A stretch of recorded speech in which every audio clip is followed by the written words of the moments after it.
রূপা আশ্রমে গিয়ে দেখতে পারে কতগুলো লোক টাকা পয়সার জন্য ভাঙচুর করতে শুরু করে। রূপা বলে আমাকে 3 দিন সময় দিতে হবে। তখন ওই লোকগুলো বলে 3 দিনে টাকা জোগাড় হয়ে যাবে। রূপা বলে যেখান থেকে হোক আমি টাকা জোগাড় করব।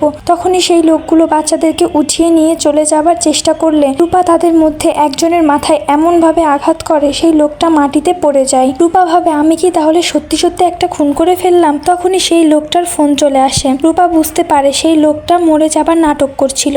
তারপরে দীপা আশ্রমে ফোন করে জানিয়ে দেয় সে পৌঁছে গেছে। তখনই সেই লোকটা রায়কে বলে একজন কাস্টমার এসেছে, তাকে আনতে যেতে হবে। রায়কে ফোন নাম্বার আর নামটা লিখে দিলে সে কাগজটা না দেখেই কাগজটা হাতে নিয়ে সেখান থেকে বেরিয়ে যায়। অপরদিকে সোনা তার বাবার উপরে প্রচন্ড বিরক্ত। বাবাকে বলে এত বছরে তুমি কটা কথা বলেছ আমার সাথে। এরপরে দীপ একজন ফিজিওথেরাপিস্ট নিয়ে আসলে সূর্য তার সাথে কোঅপারেট করে না, যার জন্য সোনা প্রচন্ড রেগে যায়। অন্যদিকে রূপার হাত থেকে চিরকুটটা কাদায় পড়ে গেলে রূপা ভাবে এইবার আমি ওনাকে আনতে যাব কি করে। এদিকে দীপা যখন দাঁড়িয়ে অপেক্ষা করছিল সেই সময় একজন চোর এসে দীপার ব্যাগ নিয়ে পালিয়ে যায়। দীপা চোর চোর বলে চিৎকার করলে রূপা বলে আমার মায়াপুরে চুরি। রূপা ব্যাগটা উদ্ধার করে, তারপরে চেক করে ব্যাগের মধ্যে যদি ওনার কোনো ফোন নাম্বার লেখা থাকে। তখনই সেখানে পুলিশ চলে আসলে রূপা এতটাই ভয় পেয়ে যায়।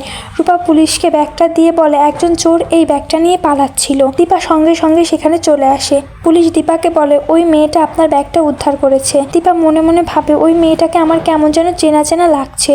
তখনই কৃষ্ণ এসে জিজ্ঞেস করে দেখে নিন আপনার ব্যাগে সব কিছু ঠিকঠাক আছে কিনা। দীপা বলে এই ছবিটাই আমার কাছে সব থেকে দামি, তবে মেয়েটা আমাকে বড্ড টানছে। ও কি আমার রূপা? ও তো আগেও হারিয়ে গিয়েছিল। তখনই কৃষ্ণ বলে ও যদি আপনার মেয়ে হয়ে থাকে তবে আপনাকে দেখে পালিয়ে যাবে কেন? সামনে একটা হোটেলে আমি উঠেছি, আপনি চাইলে একবার দেখতে পারেন। এইদিকে আশ্রমের কাকু রায়কে বলে তুই একটা বেয়াক্কেল, ওনাকে না নিয়ে চলে আসলি। রূপা বলে আমার তো ওই কাগজটা নষ্ট হয়ে গেল।